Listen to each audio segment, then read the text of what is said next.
Oh my goodness. Dean Vartuli, Kathy Vartuli of the IntimacyDojo.com, but also Dean of Grad School for Sex Geek Summer Camp. My deep pleasure and honor. Reed Mahako is here with his, from readaboutsex.com. He's here with his Sex Geek Summer Camp official t-shirt, which means we're talking about camp and business type things in these videos. Kathy, we have the 10th anniversary. In 2004 was the first ever Sex Geek Summer Camp on the East Coast, and now 2024. Holy crap. 10 years later, it is the 10th camp, and is going to be just outside of Portland, Oregon, in Vernonia, Oregon. And it's happening in June, and it's not going to be 5 days this year. It's going to be 6. We're going to add another day to celebrate our 10th year because we got so much cool, fun stuff going. And you can go to sexgeeksummercamp.com and find out more. Tell us about grad school, Kelly. Yes. What happens? First of all, camp is one of my favorite experiences in my life. I was there in 2014. I was there when it was the what was it in Lord of the Rings. I was there. Did I say 2014 or 2004? It's 2014 was the first camp. Yeah, 2014. Yeah. Sorry if I stumbled too. No. What we've done with grad school is we've had a lot of people that came back year after year because it's so fun and they love the networking and the experience. And they're tired of me. Well, they're like, Reed says the same thing every year. Gosh, darn it. It's very important, and they wanted to take it the next step. So what we do with grad school is we have an application and people can apply, and I go through very carefully and curate. So we have a collection of people that are generous and have experience and thoughts they can share with each other. It's not they're not brand new. Like, what's a funnel? Nothing wrong with that. But we in grad school something we wanted to drink beer out of, and that's a grad school thing, right? Yes. Are you doing keg parties and? You've never come, so I've never come because I'm teaching business to all the freshmen and sophomores. Yes. So what we do is we actually take people who have started to implement things. They don't have to have everything implemented. None of us do.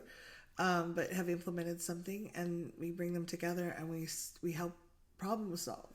We help them come up with ideas and troubleshoot and proofread, and it's just people find it really connecting. Like there's a lot of depth in it because we're actually sharing about things we're working on and the struggles we have, so that we can help each other, and then people get to share different ideas and they get to run with it. And I've really loved the networking and the connection that's built in there, and though it's a smaller collection of people, not you have a big bunch of people, and we also grad students definitely spend time in the main campus, getting to know everybody and going to different teachers' subjects.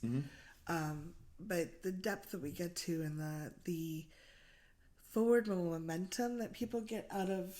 Like, I've been struggling with this forever, and now I have all these people that care about me and understand what I'm doing and get sex positivity are giving me ideas, and just it seems like people really blossom from that move forward. Yeah, and you're having ideas and problem solving being kicked around by other sex educators, which is a little bit different than going to a business seminar. We've been to so many. Yeah, and one of the reasons Sex Geek Summer Camp got created was going to a regular business seminar and getting amazing advice about how to take out Facebook ads when I can't take out a Facebook ad for a blowjob workshop.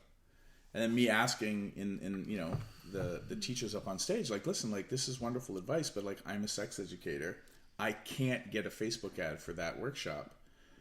How am I supposed to fill my classes? And they're literally like, I don't know. But having a bunch of other sex educators together and us all wrestling around business, understanding, the ins and outs of being in the sex positive, entrepreneurial industry, and then like kicking ideas around and finding best practices from each other, and at least feeling seen, and not shamed for whatever you're offering or, the communities you want to service and help.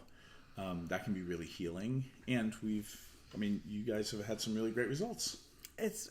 I feel like I really get to know the people there, and they get to know me and each other.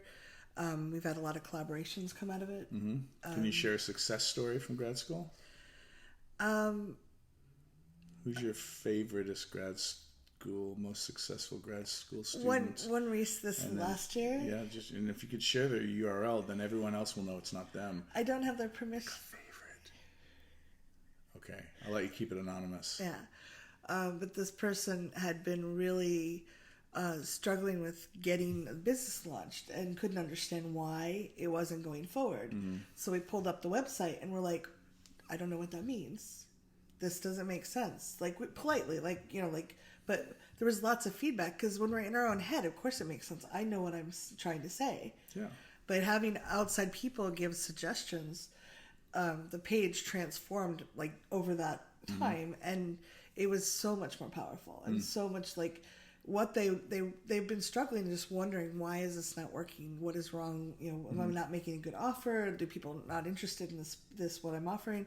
And it was just that it wasn't clear on the page. But until you have a bunch of savvy people looking at it, it's sometimes hard for you to see yourself. Yeah, and then they implemented the changes. They brought it back. We looked at it again. They implemented changes. Had other people look at it, and it's just like rock star now.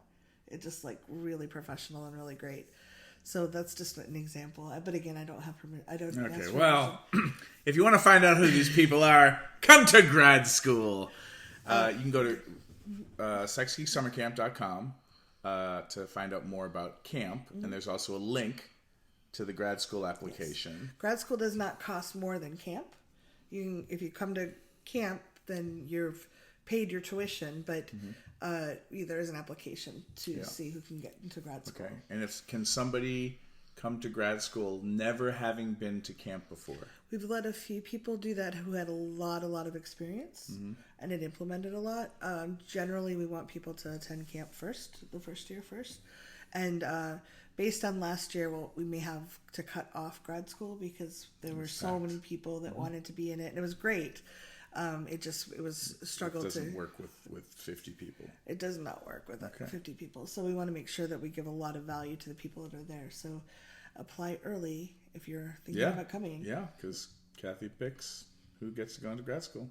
Yeah. So if you don't get in, her fault, not mine. Let's blame Kathy. Thank you so much. Go to sexgeeksummercamp.com. The only business retreat. 6 days this year. Sleepaway business retreat. There's a slip and slide too. There's a slip and slide. We didn't even need to talk about the slip and slide. It sells itself. Go check it out. I hope to see you there. Me too.